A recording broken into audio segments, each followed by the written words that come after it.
Թվում է դուք էլ եք հոգնել, մենք էլ ենք հոգնել, իրենց միակ։ Ուժեղ Հայաստան կուսակցության առաջնորդ Սամվել Կարապետյանը հայտարարել է, որ իրենք սպասում են սահմանադրական դատարանի որոշմանը։ Նա նշել է, որ ընդդիմությունը ակնկալում է ընտրությունների երկրորդ փուլ եւ վստահություն է հայտնել, որ իշխանությունը չունի եւ չի ունենալու հանրային աջակցություն, պնդելով, որ ընտրական արդյունքները ձևավորվել են խախտումների միջոցով, ինչը այժմ ապացուցվում է դատարանում։ Անդրադառնալով իր անվան շուրջ շրջանառվող ձայնագրություններին, որոնք ենթադրյալ ընտրակաշառքների մասին են, Կարապետյանը հերքել է դրանց իսկությունը, որակելով դրանք իշխանության կողմից ժողովրդին մոլորեցնելու միջոց եւ հորդորել է իրավապահներին զբաղվել հրապարակումներում նշված անձանց հայտնաբերմամբ։ Նա ընդգծել է, որ չնայած ներկայիս քաղաքական իրավիճակին, վերջնական գնահատականը տալու է ժողովուրդը։ Իրենք ամեն օր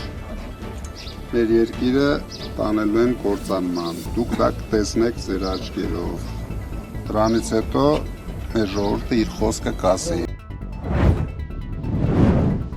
Հայաստանի վարչապետ Նիկոլ Փաշինյանը կմասնակցի ԱՄՆ-ի եւ Իսրայելի օդային հարվածների հետևանքով զոհված Իրանի գերագույն հոգեվոր առաջնորդ Ալի Խամենեիի հուղարկավորությանը, հայտնել են իրանական լրատվամիջոցները։ Իրանի փոխնախագահ Սեյեդ Համիդ Փուր Մոհամմադիի անցած շաբաթ վերջին Հայաստան կատարած այցի ընթացքում Հայաստանի ղեկավարը պատրաստակամություն է հայտնել մասնակցել երկրի առաջնորդի հուղարկավորությանը։ Ալի Խամենեիի հոգեհանգստի եւ հուղարկավորության արարողությունները մեկնարկելու են հուլիսի 4-ին, շարունակվելով մինչև հուլիսի 9-ը։ Սահմանադրական դատարանը 5-րդ օրն է շարունակում է ընտրության արդյունքները վիճարկող քաղաքական 7 ուժերի դիմումների քննությունը։ Այսօր դատական նիստը կընթանա դռնփակ։ Ուսումնասիրելու են գաղտնի փաստաթղթեր, դրանք ուսումնասիրելու համար այս դատավարությունում մեկ փուլ է փակ դռների հետևում։ Միայն դատավարության մասնակիցներն են մասնակցելու եւ դատավորները։ Լրագրողների հետ զրույցում ասել է բարձր դատարանի նախագահ Արման Դիլանյանը։ Դիմումների վերաբերյալ որոշումները Սահմանադրական դատարանը ամենաուշը հուլիսի 4-ին պետք է ներկայացնի։ Դա օրենքով նախատեսված ժամկետ է դիմումների ստանալուց հետո։ Սահմանադրական դատարանի մասին օրենքի համաձայն բարձր դատարանը կամ պետք է անփոփոխ թողնի ընտրության արդյունքները, այսինքն կենտրոնական ընտրական հանձնաժողովի որոշումը այդ արդյունքների վերաբերյալ, կամ անվավեր ճանաչելով այն 3 հիմնական որոշում կայացնի՝ անվավեր ճանաչել ընտրության արդյունքները, անվավեր ճանաչել եւ սահմանել մանդատների բաշխման կարգ, նշանակել ընտրության երկրորդ փուլ։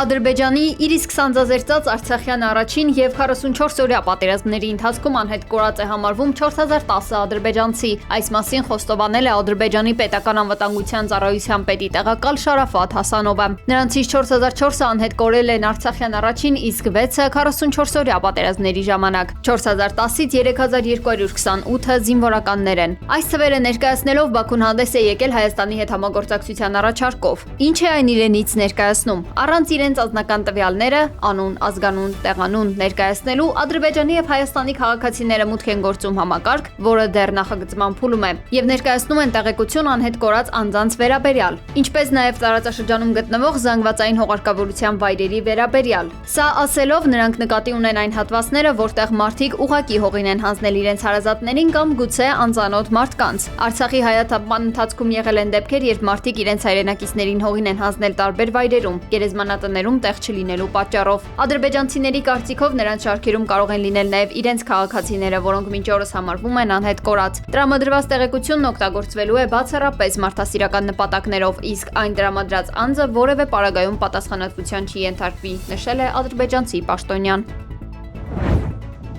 Обсуждается комплекс мер по стабилизации рынка топлива. Կրեմլը հաստատել է, որ Ռուսաստանը վառելիքի հնարավոր ներմուծման շուրջ բանակցություններ է վարում։ Կրեմլի խոսնակ Դմիտրի Պեսկովը ասել է, որ չեն բացահայտի, թե որ երկրների հետ են այդ հարցի շուրջ բանակցում։ Ռուսաստանի մի շարք շրջաններում բենզինի եւ դիզելային վառելիքի վաճառքի սահմանափակումներ են գործում։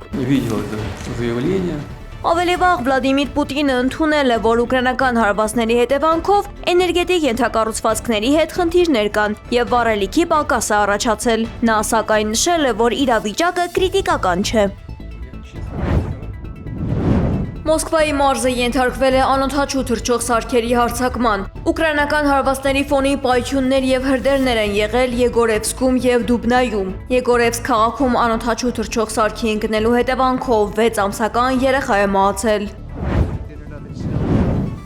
Դոհայում ԱՄՆ-ի եւ Իրանի պատվիրակությունների միջև ուղիղ հանդիպումներ չեն նախատեսվել, հայտնել է Կատարի արտգործնախարարությունը։ Ուիտքոֆն ու Քուշները Դոհայում միջնորդների հետ կքննարկեն Իրանի հետ բանակցությունների ընթացքն ու Լիբանանում տիրող իրավիճակը։ Կատարի ներկայացուցչի խոսքով Հորմուզի նեղուցում իրավիճակը եւ Թեհրանի միջուկային ծրագիրը շարունակում են մնալ ԱՄՆ-ի եւ Իրանի բանակցությունների գլխավոր թեմաները։